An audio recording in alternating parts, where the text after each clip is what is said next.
helmet of salvation and the sword of the Spirit, which is the Word of God. Tayo po'y mag-pray. Panginoon, pakipagpala po ng kalusugan, kalakasan, kapangyarihan ng Banal na Espiritu, higit sa lahat ay patuloy na pagdalisay ng aming mga pagkatao sa pagkakamali sa iyo. Sa pangalan ng Panginoong Jesus. Amen. Pwede na pong umupo. Kung atin pong papansinin dito mga minamahal, kumuha kayo ng helmet ng kaligtasan at ng salita ng Diyos, ng Banal na Espiritu na kung saan ito yung salita ng Diyos. So dito po magkapatid, ito po ay kung inyong babasahin ng Efeso, huling yugto na po ito ng Efeso na tinuruan ang mga anak ng Diyos bilang sundalo ng Diyos. At pagiging sundalo ng Diyos ay kailangan niya ang helmet. Sa labanan noon, kailangan talagang helmet para pag inambus ka ng bato, hindi basag ang ulo. Pero natin po yung espada. So yung espada ay Word of God. So mapapansin po natin dito yung helmet at salvation. Helmet of salvation and Word of God magkasama. Sapagkat yung sword of God, sword of the Lord, yan ay Word of God, yan talaga kasi ang nagtuturo ng salvation.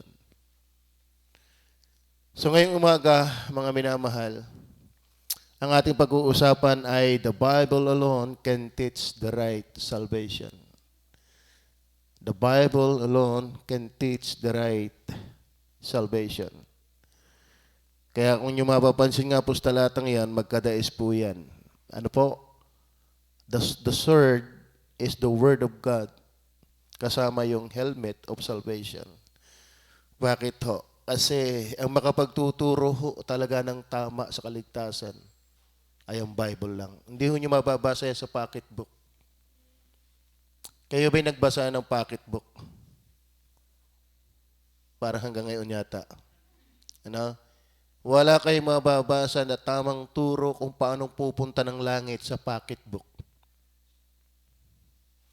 Hindi nyo rin po yun mababasa sa Quran. Hindi nyo rin mababasa yan sa pasugo, sa bantayan, maging sa mga magazine. Only the Bible. Mind you, brethren. Kaya if I were you, read your Bible. Pray to God na maintindihan mo na ang Bible lang ang magbibigay sa iyo ng tamang aral kung paanong pupunta ng langit pagkatapos mamatay. Dahil whether we like it or not, ang tingin ko yung kamatay pabilis ngayon. Ano ho? Kapag hindi ka nakakilala sa Diyos, yung utdo ng buhay mo, magaling na kung ikay maka-100 taon sa lupa Di ko alam. Sino dito yung sa tingin mo makakaabot ka ng 100 taon sa lupa? Gasino yan sa walang hanggan. Malaki pa ang dulo ng buhok mo. Pag itutumbas mo ang 100 taon sa walang katapusan sa kabilang buhay. Tama ho ba? Kaya kung hindi mo matitiyak, ngayon na ikaw ay palangit pag namatay, ang titiyakin ko sa iyo, pa-impyerno ka. Kasi sabi ng Bible, kapag hindi mo tiyak na ikay palangit, ay di kayo pa-impyerno. Wala namang purgatorio sa Bible Ano ho? Ngayon, ang ating ina-encourage ay in order for you and me to know the right salvation, ito nasa Bible lang ang turo. Kahit sa pasyon, wala yan. Actually, ang passion, ginaya lang nila sa Bible. Walang aklat na makapagtuturo. Ano ho? Kaya po, mayroon nga pong Bible na ang itinuturo, hindi pa rin maligtas. Tama yan. Hindi lalo kung pocketbook ang ituturo. Kasi maraming relihiyon nga nahawak na din naman ng Bible eh. Pero hindi pa rin ligtas. Bakit? Yun ang problema. Kasi alam niyo ba, ang tao sa pagiging makasalanan ay bulag, patay. Kaya yung ikaw ay makapagsisi ng iyong mga kasalanan, manampalataya kay Jesus, ay napakalaking biyaya ng Panginoon. So, the Bible alone can teach the right salvation. Ang Biblia lamang ang pwede magturo ng tamang kaligtasan. Yung iba, Bible din ang hawak, pero mali ang paraan ng kaligtasan. Akala may sumapi ka raw sa simbahan. Abay, nakasapi na, hindi pa rin ligtas Di pang luluko lang yan. Ikaw kailan magpakabuti? Tanong, hanggang kailan? Gumawa kay ka ng mabuti, hanggang ganong karaming gawang mabuti? Tama ba? O sige, pasakyan natin. Kay gumawa ng mabuti, kay maliligtas, ganong karami? Bigyan mo nga ako ng panukdulan at mga aking sisikapin. Paano kung 1 trillion good works? Maliligtas ka kaya? Yung mga kulto, puro lang bunganga yan.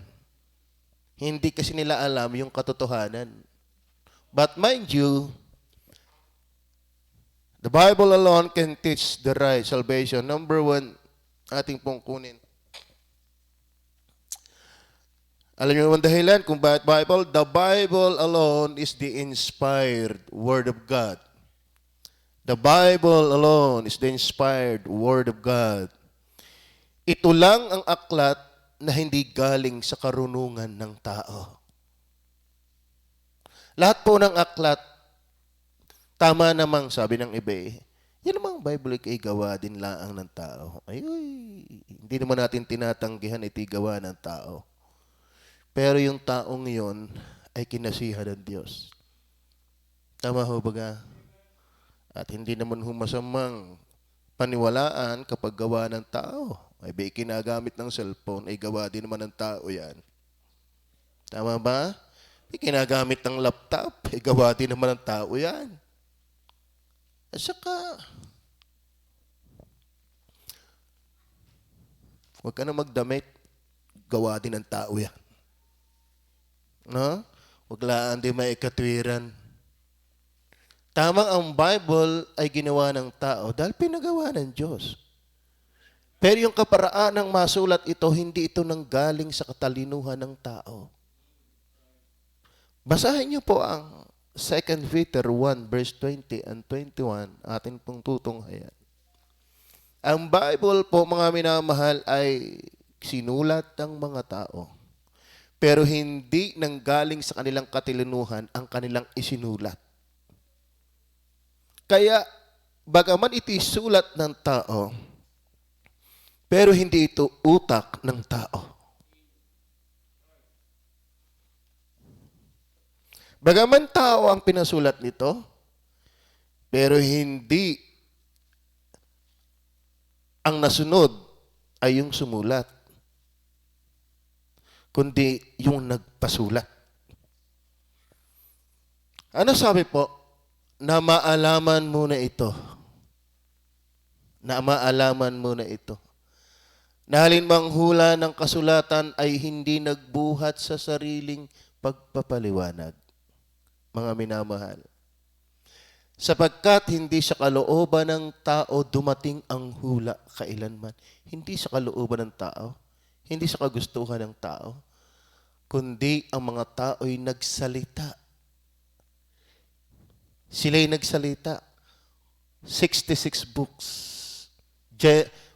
Genesis hanggang Malakay sa Old Testament ay 39 books. Matthew hanggang Revelation sa New Testament ay 27. Sila'y nagsalita.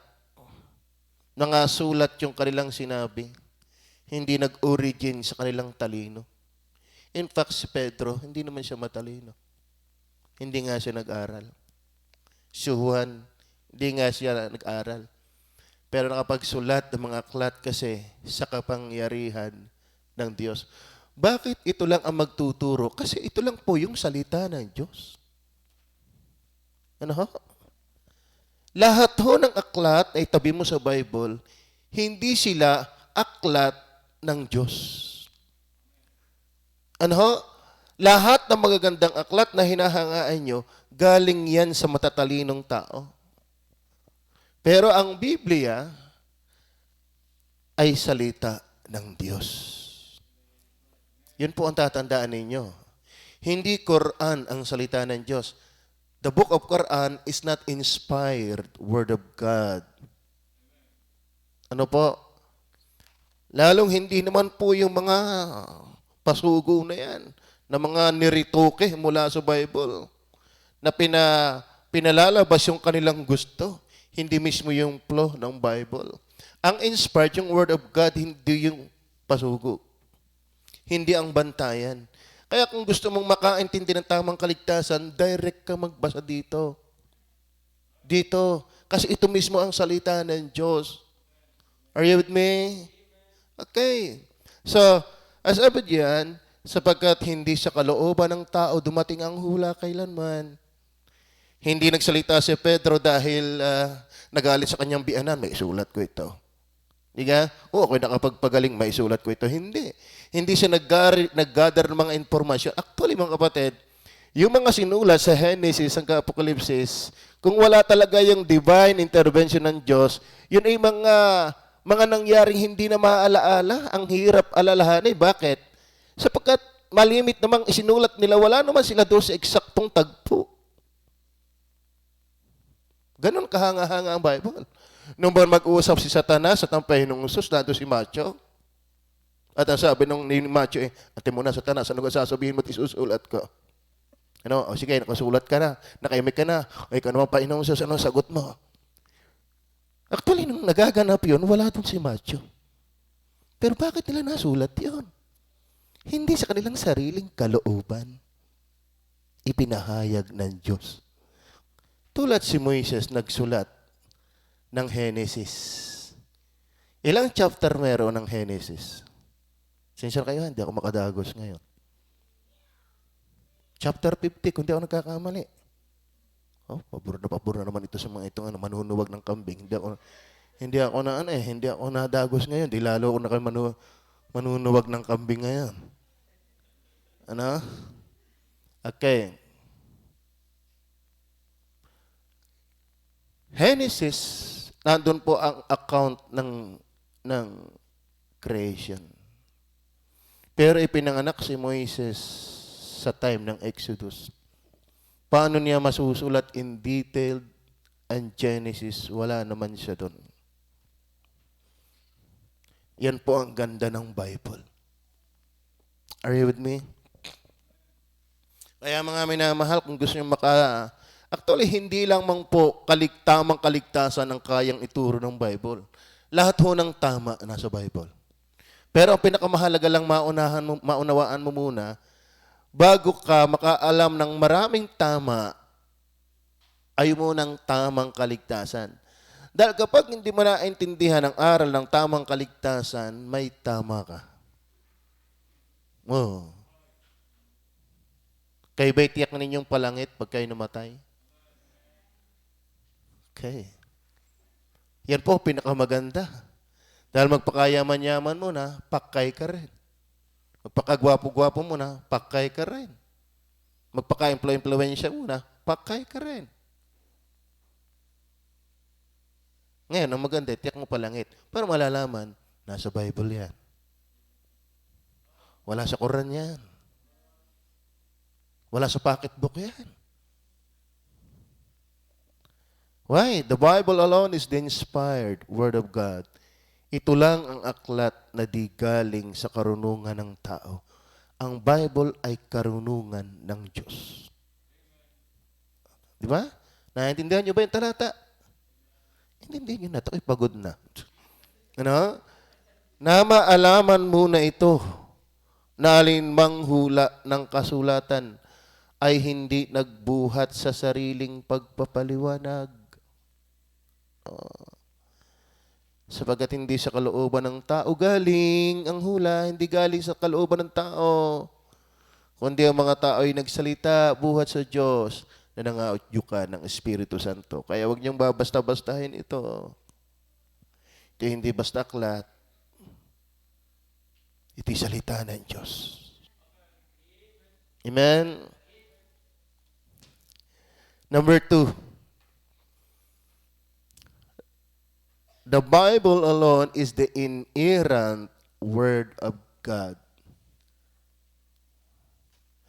Dahil ito ho, mga minamahal, ay hindi nag-origin sa angas ng tao, sa kaalaman at kagustuhan ng tao, kundi ito talaga'y galing sa Diyos mismo na ipinasulat sa kanyang mga anak.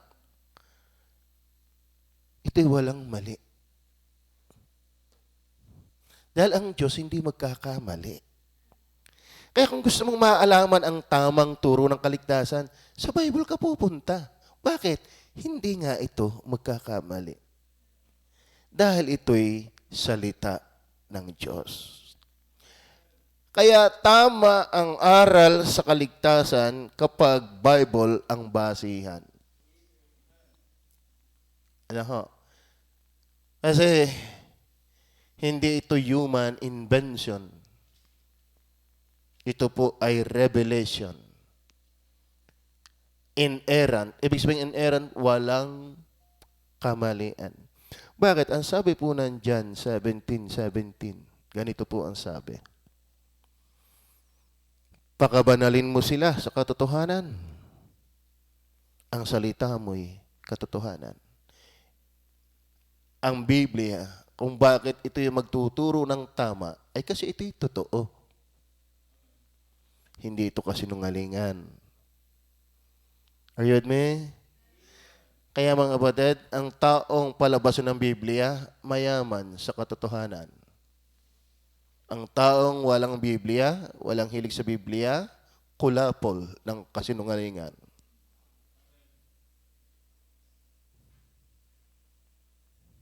Totoo po yan. Ano ha? Nagbabasa ba kayo ng Bible? Sabi po yan. Psalms 12 verse 6 and 7. Tingnan niyo po.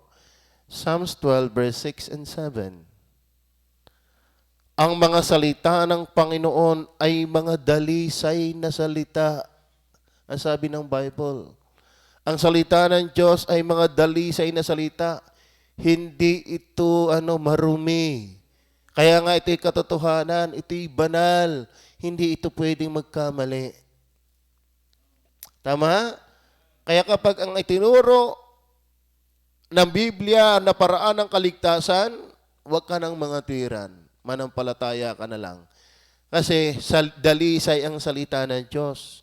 Katotohanan ng salita ng Diyos, hindi yan magkakamali. Kaya Bible lang ang pwedeng magturo ng tama. Dahil Bible lamang ang inspired Word of God and inerrant Word of God. At kaya sabi po ng verse natin binasa, ang mga salita ng Panginoon ay mga dalisay na salita, naggaya ng pilak na sinubok sa horno sa lupa na makapitong dinalisay. Wala na ho itong kalahok-lahok, purong-puro. Verse 7, iyong iingatan sila, O Panginoon, iyong pakaingatan sila mula sa lahing ito magpakailanman. Well, okay. So yun po, mapapansin po natin, ang salita ng Panginoon ay hindi magkakamali. Actually, walang mga hula na mali sa Bible dahil nangatupad at nangatutupad lahat. Maraming hula sa Bible, hindi mali. Bakit natupad nga eh? Do you read your Bible? May hula ba ang pocketbook? Paano matutupad doon? Wala namang hula doon. Alam niyo ba? Basahin niyo ang Bible. Napakaraming hula, hindi lang sa buhay ng Panginoong Hesus, natutupad at matutupad. Bakit? Wala ngang mali ang salita ng Diyos. Mga minamahal, lalo ka kung Kristiyano, diyan ka mag-igi sa Bible. Kasi yan ay salita ng Diyos. Yan ang salita na kinasihan, na kaya ito lamang ang pwedeng magturo ng tama. Kaya ito, mga minamahal, kung ang Bible ang nagtuturo ng tama, at wala ka sa Bible, talagang ikaw ay malaki ang tama. Totoo po. Ang nakakalungkot niya na turingan kang Kristiyano raw kuno. Kristiyano raw kuno. Hindi naman nagbabasa ng Bible. Saan ka nakasalig? Sa iyong damdamin. Trust in the Lord with all thine heart and lean not unto thine own understanding. Mga batid, galingan mo po ang pagbabasa ng Bible. Mag-aaral ka sa Bible. Sapagkat tama ang Bible. Amen? Opo. Kaya kung totoo, alam mo ang Bible, huwag ka na magulantang sa nagaganap ngayon. Alam mo, ang nagugulantang sa nagaganap ngayon, walang alam sa Bible. Bakit ikaw ang mundo namin ganito? Ito ang tanungin mo, bakit ikaw ang gayaan? Sabi mo Kristiyano ka eh. Ba't nagugulantang ka pa? Alam niyo bang ito'y tilabsik lamang ng kahirapang magaganap isang araw? Pahimakas lang ito. Kaya kung ikay nagbabasa ng Bible, hindi ka dapat nagugulat. Ang ikagulat mo, yung nagugulat ka. Ay alam mo naman nasabi sa Bible yan eh. Tama? Ay sabi na ang Diyos magkakaroon ng kahirapan eh. O di salamat, nagkaroon nga. Ibig sabihin, totoo nga ang Bible. Hindi nga, nagkakamali ang Bible. Ang mahirap ay ganito. Wala kang panahon sa Diyos. Akala mo kung sino ka. Pero ang ganda ng buhay sa daigdig. Parang ikaw na nga yata ang Diyos. Nagmamanipula ng daigdig. Kaya dapat lang ang mundo ganito. Bakit? Totoo ang Bible. At kayo naman huwag masyadong hapis na hapis. Bakit? Ikaw may gusto lang lagi dito. Hindi ka naman tatagal dito. No? Huwag mo na antayin ng COVID. Baka may mauna pa. This world is not our home. Masarap po sa langit. Kisa lupang ito. Di ba? Yan eh, kung tiyak mong palangit. So, walang mga hula na mali dahil nangatutupad at matutupad. Wala. Napakahirap lang baybayin ng isa-isa ang lahat na natupad. Hanggang sa kamatayan, hanggang sa pagbabalik ng Panginoon. Natutupad po yan. Walang salungatan sa mga Biblia, sa talata ng Biblia.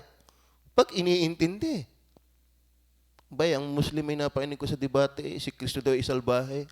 Ba? Pambena na pagting ako doon, lalo akong natrangkaso eh. Yung ikang Kristo sa Biblia, salbahe yan. Aba, sabi yan eh, siyang manginginom at kaibigan ng makasalanan. Ba, pala'y salbahe. Napasalbahe ng mga yun. Hindi naiintindihan, akusasyon yun sa Panginoon. Tama ba? Mga minamahal, walang salungatan sa Bible. Alam mo, kung may nakikita kang para salungatan, ito ang problema. Utak mo ang salungat. Ano? Kailangan mong maligtas. Hindi, bakit? Paano magsasalungat po yan? Hindi naman ito karunungan ng tao. At hindi naman ito, yes, merong 4 na pong writers, pero 1 author. Ang Holy Spirit. Ano ho? So, mapapansin din po natin, kung kayo nagbabasa ho ng Bible, mula Genesis, walang mga lugar, lahi, kasaysayan ang mali. Ito yung mga napatunayan. Alam niyo ba, yung Eden, yung ilog doon, natuklas, may ilog nga. Yung labanan ni Goliath, ni Moises, ni Goliath at ni Moises, nabasa niyo ba yan? Di ba? Yung Noah's Ark, hanggang ngayon, existing pa yan. Ano ba yung mga lahi ng yung Jebusite, etc., lahi ni Abraham, lahi ni Ismael, yan ang Muslim ngayon, lahi ni Isaac, yan ang Israel ngayon. Pati yung history ng Babylon hanggang sa Medo-Persia, hanggang sa Roma, lahat to recorded dyan sa Bible. Sa totoo na po, mga minamahal, ang ginagawa po ng mga archaeologists, na mapa para matuklas ang isang lugar na sinabi ng Bible, itong Bible. So, ibig sabihin, mga minamahal, ang Bible, tama. Tama ba? Siyang kang mga aklat nakakita ng mga hinula na tupad. Saka, yung Book of Mormon, kaya sinasabi, yung mga lugar doon, wala. Pero ang mga lugar na sinabi ng Bible, andun.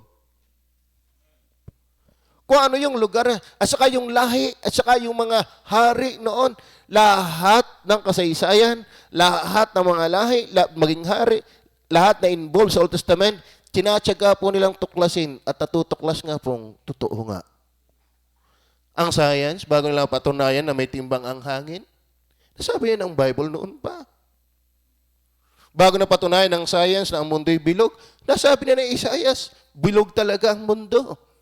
Bago na patunayan ng science na ang mundo'y nakahang-apan natin, sinabi na ni Job na ang mundo'y nakahang-apan natin.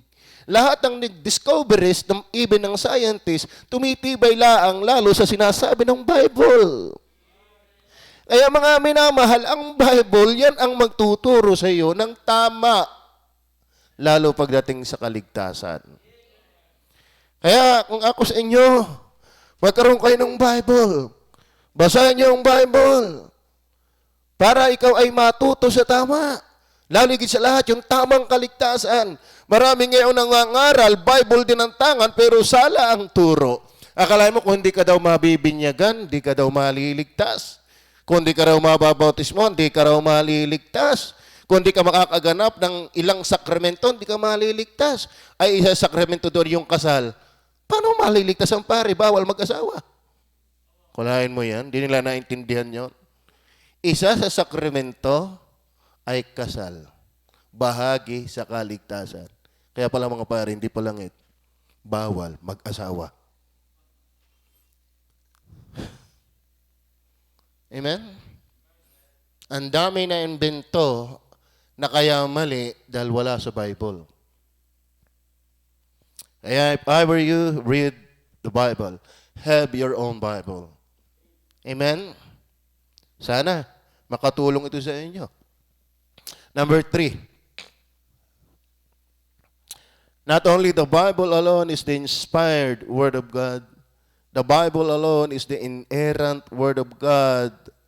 The Bible alone is the informative Word of God. Dalawa lang po, marami yung input dyan, pero tatlo ang grupo ang nais kong ibigay. Una, to sin in its corruption, control, and consequences. Ano ba ang Bible kung bakit ito magtuturo ng tamang kaligtasan? Kasi ito ang nagbibigay ng impormasyon kung bakit ikaw ay napahamak. Itinuturo ng Biblia ang kasamaan ng kasalanan at kung paano ito'y kumukontrol sa buhay ng tao at ang masasamang dulot nito. Wala hong aklat na nagdidiin kung ganong kasama ang kasalanan. Opo. Bible lang ang nagsisiwalat na ang kasalanan ay masama. Ang sabi po ng verse 4 ng Psalms 51, laban sa iyo lamang ako nagkasala. Alam niyo ba kung bakit mabigat po ang kasalanan, mga minamahal? Dahil Diyos po ang ating sinuway, kinalaban. Are you with me? Hindi ho magaan ang kasalanan.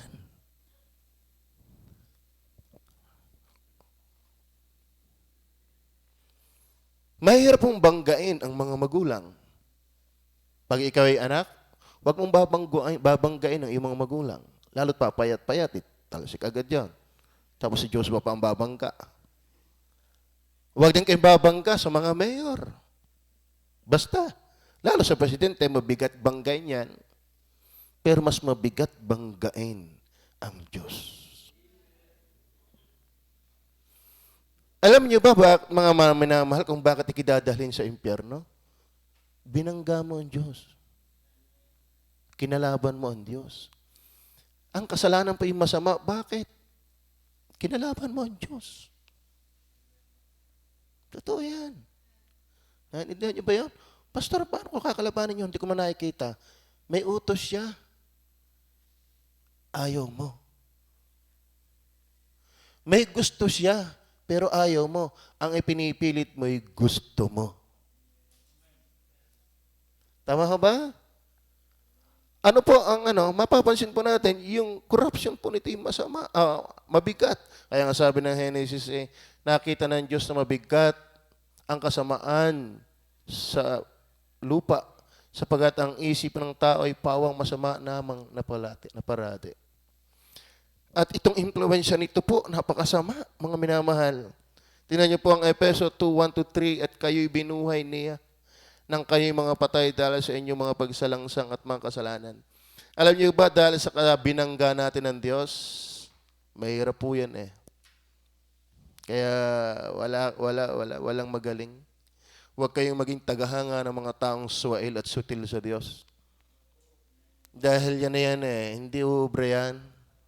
Si Lucifer nga hindi umubra, ikaw pa, lupa ka lang, alabo ka lang. Tama ba? Ay huwag kang hambog. Hindi mo pwedeng ipag-iitan ng iyong sarili. Si Lucifer nga hindi umubra, ikaw pa. Tama ba? Pero ang tao na ayaw magsisi ay napakasamang tao. Bakit? Matigas sa Diyos eh. Alam mo, wala akong mabuting matigas sa Diyos. Totoo po yun, tatandaan ninyo. Wala akong taong bumuti at bubuti na matigas sa Diyos. Ano po? Ngayon,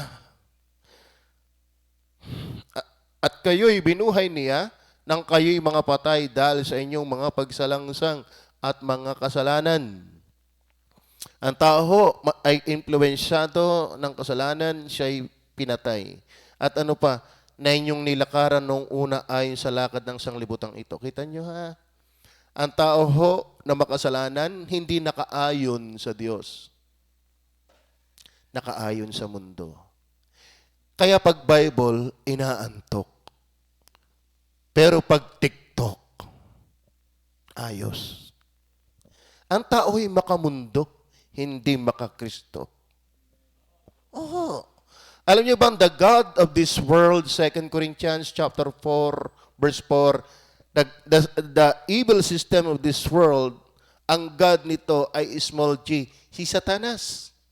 Kaya sabi ng Santiago chapter 4, verse 4, hindi niyo ba alam na pakikipagkaibigan sa mundong ito'y pakikipag-away sa Diyos? Totoo po yan. So, ibig sabihin, mga minamahal, ang tao hanggat hindi ligtas, kontrol ng makamundong bagay. Sa likod niyan, si Satanas. Hindi ko sa iyo. Kaya Bible ang tamang makapagtuturo ng kaligtasan, maging sa pagbabato ng info pagdating sa kasalanan, Bible din ang nagtuturo eh. Saan ka makakakita na mga aklat nagsisiwalat ng kasalanan ay ang sama? Wala.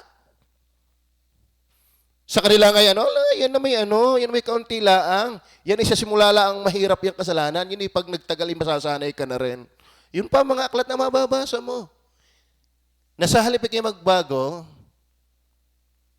walang aklat katulad ng Bible na dadalhin ka sa galit sa kasalanan at sa kalungkutan sa kasalanan. Bible lamang. Hindi mo malalaman ang tamang paraan ng kaligtasan kundi mo naintindihan ang tamang dahilan kung bakit kailangan mo ang kaligtasan. Dahil ang kasalanan. Sa pagiging makasalanan, obvious po, ang sabi po na inyong nilakaran nung una ay sa lakad ng sanglibutang ito. Kaya kapag ikaw ay Kristiyano, hindi ka na makamundong ito. Tama? Dapat nag-iiba tayo ng lakad ng mundong ito. Hinahamon ko kung pagiging Kristiyano mo kung totoo ka. Siya sa atin mo kung totoo kang Kristiyano talaga. Mahirap yung kay Kristiyanong nakikiride on lang, nakikigaya-gaya lang. Dapat ikaw mismo sa iyong sarili, settled ka na ikaw ay Kristiyano. Maglingkod ka, hindi dahil lang iba. Huwag mong gawing reference ang iyong tatay, ang iyong kuya, ang iyong kapitbahay, ang pastor. Huwag mong gawing reference yun. Ikaw mismo ang makatuklas na talagang alamin mong ikaw dapat ay anak ng Diyos. Tsak mo ikay palangit at paano mo malalaman? Sana ang programa ng iyong buhay ay hindi mundo. Hindi yung nasa simbahan ka na, mundo pa rin ang utak mo. Tama ba? Paano bago ka pumunta ng simbahan, mundo ang inatupag mo. Kaya nasa simbahan ka na, mundo pa rin ang nasa utak mo. Ang tunay na anak ng Diyos, mga kapatid, dati nabubuhay sa sistema ng mundong ito, pero ngayon hindi na dapat. Hindi na dapat. Ngayon kung ikaw ay ganyan pa, hindi ka Kristiyano, mind you. You have to experience grievance from sin. Or else, you are still with your sin. Nasa kasalanan ka pa. Alam mo, ang Kristiyano, pagiging Kristiyano, hindi gaya-gaya yan. Hindi niya patangain, tatay, Kristiyano na rin ako. Hindi ganyan yan. Tama ba? Kaya, still, if you have, since you have your time, confirmed by God's grace that you are really saved. Dapat wala ka sa mundo. Tama ba? Kung dapat na nag-gobyerno sa iyo, kung may dapat, hindi ko sinasabi ang Kristiyano ay para bagang hindi na magkakamali. Pero dapat, hindi rin yung katwiran. Sabi nga ni MacArthur, tamang tayo ay mahina. Bilang ito'y babala, hindi lisensya. Tama? Ang pagiging mahina ay hindi excuse para mabuhay sa kasalanan, kundi warning para wag mabuhay dyan. Tama ba? Mahirap pong lagi na lang ginastify nating mahina. Kaya ka nga mahina. Para sa Diyos sumandig ka. At ako. Tama ba? Nakakadala talaga ang Bible.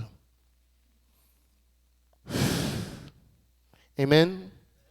Masarap ang Bible. Kaya kung hanggat ikaw ay alipin parang gusto ng mundong ito, walang kabog-abog ang kaluluwa mo, tempyerno na ka pa, utoy. Tempyerno ka pa. Tama ba? Let's read the Bible. Let's depend on the Bible. Amen? Opo. Yan po sabi. Na inyong nilakaran ng una ayon sa lakad ng sanglibutan ito. Okay. Tingnan po natin yung consequences po nito. Hindi po natin mababasa lahat. Tingnan niyo po ang consequences. O hindi ba ganin nyo nalalaman ang mga liko ay hindi magsisipagmana ng kaharian ng Diyos? Tingnan nyo yan. Yung nabubuhay sa kasalanan, hindi magmamana ng kaharian ng Diyos. Kaya ang Bible talaga ang magtuturo ng tamang kaligtasan kasi ang Bible at nagtuturo din ng kapahamakan. At ang nagpahamak sa iyo sa akin ay kasalanan. So you have to know Christ. Huwag kayong padaya. Kahit ang mga mapakiapid, ni ang mga mananamba sa Diyos-Diyosan, ni ang mga mangangalunya, ni ang mga nang bababae, ni ang mga mapakiapid sa kapwa lalaki. Kita mo yan. Maraming relihiyon na andun, maraming bading. Tapos wag daw laitin ang aming banal na iglesia. Andiyan nga maraming bakla. Ni ang mga magnanakaw, ni ang mga masasakim, ni ang mga manglalasing, ni ang mga mapagtungayaw, ni ang mga manglulupig ay hindi magmamana ng kaharian ng Diyos. Tanin nyo ha? Yan ang consequence. Kaya mga minamahal, Bible lang po ang nagtuturo ng tamang kaligtasan dahil ang Biblia po ang nagtuturo o nagbibigyan ng nag-i-inform sa atin kung ganong kasama, kumukontrol, at nagpapahamak ang kasalanan. Then number 2, yung to Savior. In His plan, prophesied, performed in Christ. Alam niyo pa, ang maganda sa Bible na info, Kaya tama ang kaligtasan turo ng Bible dahil ang kaligtasan po, kung kayo po'y nagbabasa at wala ho tayong mahabang panahon, pwede kayo magtanong sa akin, PM, etc. Alam niyo ba ang kaligtasan nakaplano na noon pa? At alam niyo ba kung kanino ipinalano? Kay Kristo. Hindi ho sa church nakaplano ang kaligtasan. Hindi sa binyag. Hindi sa bautismo. Hindi sa 10 utos. Ang plano ng kaligtasan, mga minamahal, pagdating sa Bible, nakaplano sa ikalawang persona ng kadyusan, ang Panginoong Hesus.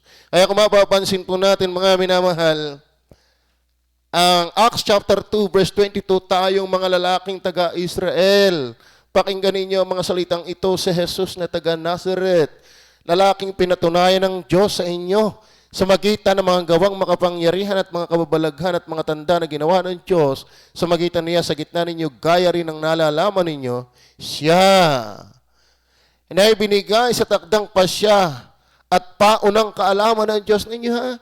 Siya ibinigay sa takdang pasya, ibig sabihin, yung pagkakatawang tao ng Panginoon, yun ay nakatakda talaga. Binigay sa takdang pasya at paunang kaalaman ng Diyos, nakaplano na. So ang nakaplanong tagapagligtas ay si Kristo. Kaya ang tamang aral pagdating sa kaligtasan, wala sa sino man, na kay Kristo. Bakit? Ang takdang kaganapan kung bakit si Kristo nagkatawang tao at siya'y binugbog, etc. Ang daming ginawang kawalangyaan sa kanya hanggang siya ay namatay doon sa krus ng Kalbaryo, inilibing 3 araw bago mag-uli. Yun pala'y nakatakda dahil nakaplano na noon pa. So, ibig sabihin, ang turo ng Biblia sa pagdating sa kaligtasan, si Kristo ang tagapagligtas. Dahil sa Kanya nakaplano. In fact, hindi lang nakaplano, pinarapiside pa. Nakahula sa Kanya. Sa Genesis pa lang, inihula na eh. At ang dami sa Isaiah 53, wala tayong panahon basahin, na kay Kristo ang hula. And then, pagdating sa New Testament, pinarform niya ito. Naganap na. Siya yung handog na hinihandog minsan magpakailanman. Kaya Bible lang po ang makapagtuturo ng tamang kaligtasan. Sapagkat Biblia nagsisiwalat kung sino ang tagapagligtas. Na mali sa tinatanganan ng napakaraming tao. Na nakakalungkot, Biblia rin ang hawak. Tama ba? Kaya yung maintindihan mo, kaligtasan, biyaya yan eh. Tingnan ha, kung ang plano ang kaligtasan ay sa magitan ni Kristo, eh bakit man lalabas sa magitan ng relihiyon? Ano yung sala ang plano? Tama ba? Abay, ang bala ko yung ibibili ng bus. Ay, ang natuloyan na eh. Bike. Sala yun. Ay ba, ibibili ang plano kung bumili ako ng bus. Abay, natuloy bike. Ah, just pag nagplano, kung anong pinalano niya noon, yun ang mangyayari. Tama ba? At kaya naman si Kristo nga ay nagkatawang tao, yun ang takdang katuparan. So ang plano ng Diyos ay hindi magbabago. Manapay natupad na si Kristo ang tagapagligtas. Tama? Hindi ho kayo magbabaptis para maligtas. Ikaw ay magbaptis dahil ikaw ay naligtas. Tama ba? Then finally, makikita natin dito, to save as converted, change, and continues. Alam nyo, ang Bible ay informative din kung paano yung maligtas bilang nabago, nagsisit na ng palataya, nabago, at nagpapatuloy. Alam nyo ba ang kaligtasan na naligtas talaga na itinuturo ng Bible? Yung mga taong nagsisi, na nampalataya, pero hindi tapos doon, nabago. Hindi tapos doon, nagpatuloy. Ay, Pastor, paano pag hindi ako makapagpatuloy? Alam mo, makakapagpatuloy ka kung ligtas ka talaga. Tama ho ba? Manghihina ka. Pero tatagupakan ka ng Diyos, ibabalik ka niya dahil nanghihina ka. Anak ka niya eh. Pero ikaw ay, sabi mo kinaligtas na dahil ako nagtaas ang kamay, sumabay ako sa panalangin. Nabautismuhan. At the moment ng baptism mo yon, hanggang namatay ka na, hindi na kayo nagpangita ng pastor. Tama ba? At nabuhay ka na uli sa dating buhay. Mind you, don't believe to your decision. Believe the Lord Jesus Christ. Ang nagliligtas ay si Kristo, hindi yung ating desisyon. In fact, ang kaligtasan, desisyon yan ng Diyos noon pa. Hindi mo yan desisyon. Tama ho ba? So ang Bible po, kaya ang Bible po ang tamang makapagtuturo ng kaligtasan sapagkat hindi lang po ang Biblia ang nagturo, nagbigay ng informative, nag-iinforma sa atin ng kasamaan, impluwensya, kapahamakan ng kasalanan, tagapagligtas, ipinalano, hiniula, at ginanap kay Kristo. Biblia din po ang naglalantad ng naligtas. Yun pong converted. Ibig sabihin converted, nagsisisi ng kasalanan at nananampalataya kay Kristo. Pero kaso lang, ginagaya natin ngayon yan. Mas magaling pa nga sila, may pag-iyak pa, tayo tulog ang ginagawa. Sila iyak, ang ating tulog. Parang minsan mas tama pa sila eh. Oo, totoo na. Tingnan niyo po ang mga charismatic. Napaka-emotional ng kanilang Tingnan niyo po si Kibuloy, napaka-live ng kanilang service. Ang iingay. Para bagang sila ang may espiritu ng Diyos. Para bagang sila ang kinakausap ng Diyos. Tapos baptist, nagsisikap ng preacher, tutulugan lang. Dapat, in order for you to become a awake listener of the Word of God, shout, Amen! If you have been blessed by the Word of God, say Amen! Kala niyo ba'y madaling magpresenggar na? Tulugan mo lang ako. Amen? Let's give always reverence to God the way we listen to His words. Hindi ka gumagalang sa Diyos na hindi ka nakikinig ng Kanyang salita. Amen? Opo. Dahil ka pa rin nakibuloy. Wala naman sinasabi si Kibuloy, ang ingay-ingay. Dahil ka pa ni Bilarde, mga audience ni Bilarde, wala naman sinasabi, ang ingay-ingay.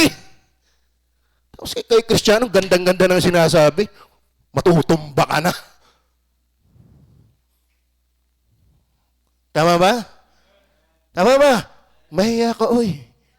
Mahiya ka, oy. Wag na sa akin, sa Diyos.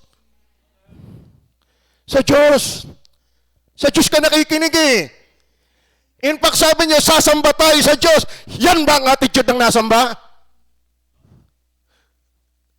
Hindi yan ang attitude ng nasimba. You're waiting na ikaw ay kausapin ng Diyos. So listen. Listen. Are you with me? Yan. Gising na.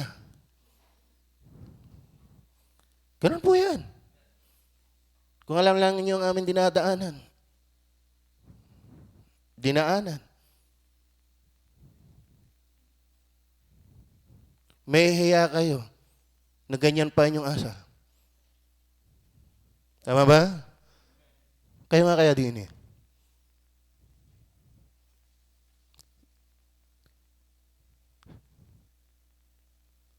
We can learn right if we have our right attitude to the Word of God. Pagka pati ihi ay pigil. Pagsalita ng Diyos ang matay, hindi mapigil. Sala eh. Tama ba? Alam mo, pag ikaw ay ligtas, may pagsisisi, may pananampalataya, may pagbabago. Gaano ka nakalayo sa dati mong buhay ngayon? Amen? Lalo kung matagal ka ng Kristiyano, dapat ang layo-layo na ng buhay mo ngayon kaysa dati. And then, continues. Ako po iniwala, ang tunay na anak ng Diyos, kahit magpasimplang-simplang yan, magpapatuloy yan. Tama po yan? Bakit? Diyos ang may hawak sa iyo. Hindi ikaw. At saka anak ka ng Diyos, sa pagiging anak ng Diyos, hindi yan nawawala. Hindi yan nawawala. Ang tiyakan mo lang kung anak ka nga ng Diyos. Don't claim na mawawala ang kaligtasan mo, ay hindi ka pa naman ligtas. Tama ba? Ang tiyakin mo muna, anak ka ba talaga ng Diyos? Amen? Meron ka na bang Holy Spirit? Ikaw ba'y umiiyak sa kasalanan? Ikaw ba'y duming-dumi na sa kasalanan? Ikaw ba'y pagod na sa sistema ng mundong ito? Kung ikaw enjoy na enjoy pa sa mundong ito, mind you, you're not Christian. You're not Christian. We have to know first the sincerity of our conversion. Ang Diyos ay hindi